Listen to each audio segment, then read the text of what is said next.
یہ سورہ مبارک کا نماز کا جزو لازم ہے، جزو لازم۔ چنانچہ اس کے ضمن میں وہ حدیث میں آپ کو سنا دینا چاہتا ہوں کہ جو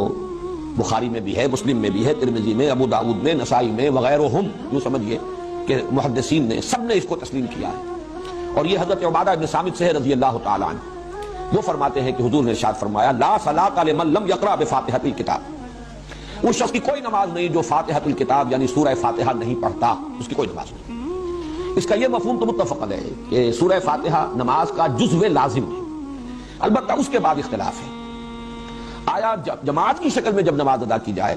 تو امام کے ساتھ ہر مقتدی کا پڑھنا بھی واجب ہے یا نہیں؟ اس میں تین آراء ہیں ہمارے ہاں، دو انتہائی آراء ہیں، ایک درمیانی رائے ہے۔ ایک رائے جو ہمارے ہاں تو بہت ہی معروف ہے، مشہور ہے، اس لیے کہ امام ابو حنیفہ کی رائے ہے، فقہ حنفی کا بڑا اہم مسئلہ ہے، اور ہماری عظیم اکثریت جو آبادی کی وہ حنفی المسلک ہے۔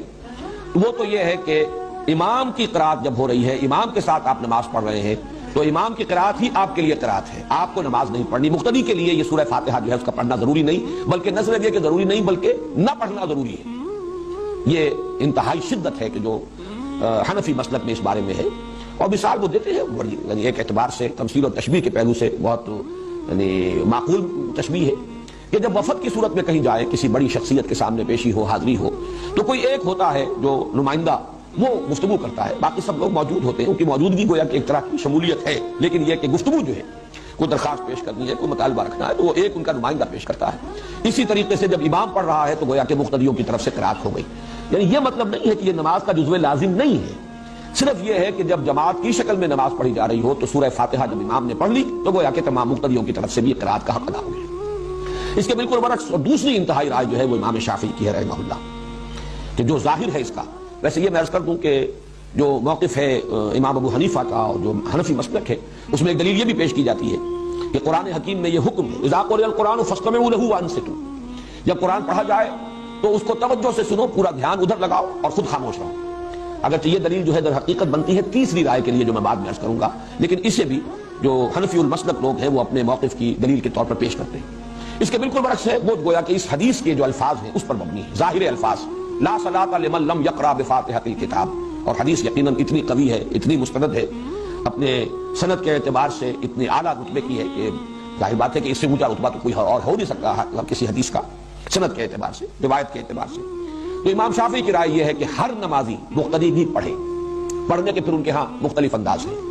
چونکہ حضور کا ایک معمول یہ بھی نقل ہوا ہے کہ آپ جب پڑھتے تھے سورہ فاتحہ جہری رکعت میں بھی، اس کے بعد تھوڑی دیر تک آپ خاموش رہتے تھے، وقفہ ہوتا تھا۔ ہم تو ہماری عادت تو یہ ہے کہ فوراً ہی کوئی جو سورت ملانی ہے یا کچھ قرآن کا حصہ پڑھنا ہے تو سورہ فاتحہ کے بعد اس کو متصل کر لیتے ہیں، لیکن حضور سے یہ ثابت ہے تھوڑا سا وقفہ، اور اس کے دوران گویا کہ مقتدی بھی جلدی سے دہرا لیں اور پڑھ لیں۔ ایک طریقہ تو یہ ہے، اور ایک یہ ہے، اور یہ بھی حضور کے معمول کے ساتھ مناسبت رکھنے والا ہے، کہ آپ نماز میں سورہ فاتحہ پڑھتے تھے تو ہر آیت پر رکتے تھے۔ یہ وقفہ جو ہے یہ گویا کہ کفایت کر جاتا ہے کہ امام نے کہا الحمدللہ رب العالمین، اور اس کے بعد وہ ذرا سا وقفہ دے تاکہ مقتدی بھی الحمدللہ رب العالمین پڑھ لیں، پھر الرحمن الرحیم وقفہ دے تاکہ مقتدی بھی پڑھ لیں۔ بہرحال یہ تو ہوا اس کی جو عملی شکل ہے، لیکن اس وقت میں صرف موقف اور مسلک بیان کر رہا ہوں کہ امام شافعی کا اور شوافع کا اور حنابلہ کا یہ موقف ہے، اور چونکہ امام احمد ابن حنبل شاگرد امام شافعی کے تو تسلسل بھی ہے، اس میں یہ ہے کہ ہر مقتدی کے لیے بھی سورہ فاتحہ کا پڑھنا لازم ہے۔ معتدل مسلک ہے امام مالک کا رحمہ اللہ، امام دار الہجرہ، کیونکہ وہ امام مدینہ ہے، اس اعتبار سے ان کی بات بہت سے پہلوؤں سے بہت وقی بھی ہے۔ حدیث کا بھی سب سے پہلا مجموعہ جو ہے موطا امام مالک، یہ گویا کہ اولین مجموعہ ہے جس کو کہ فقہی جو بھی ابواب ہیں ان کی شکل میں مرتب کیا گیا۔ امام مالک کا موقف یہ ہے، اور میں اس کو کوئی بات نہیں سمجھتا اس کے بیان کرنے میں کہ میرا اپنا عمل اس پر ہے، وہ یہ ہے کہ جہری رکعت میں امام کی قرات کو توجہ سے سنو، گویا کہ عمل ہو گیا اس آیت پر اذا قرئ القرآن فاستمعوا له وانصتوا۔ البتہ سری رکعت ہے، اس میں خود سورہ فاتحہ پڑھو، اس لیے کہ اس وقت آپ سن نہیں رہے۔ لیکن یہ کہ ہمارے ہاں بعض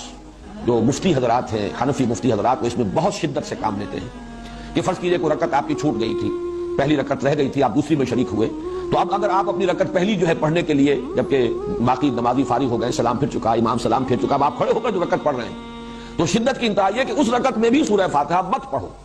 صرف اتنی دیر کھڑے رہو جتنی دیر کہ سورہ فاتحہ پڑھی جاتی ہے۔ اب یہ چیز جو ہے میرے نزدیک انتہا پسندی والا معاملہ ہے بالکل اس معاملے میں۔ بہرحال درمیانی مسلک یہ ہے، لیکن یہ کہ اس وقت جو کچھ مجھے بیان کرنا تھا یہ میں نے بیان کر دیا، اس لیے کہ یہ عملی مسئلہ ہے، بہت سے حضرات کو اس سے سابقہ پیش آ سکتا ہے۔ لیکن یہ کہ اصل بات جو اس وقت میری بحث تھی وہ یہ کہ یہ نماز کا جزو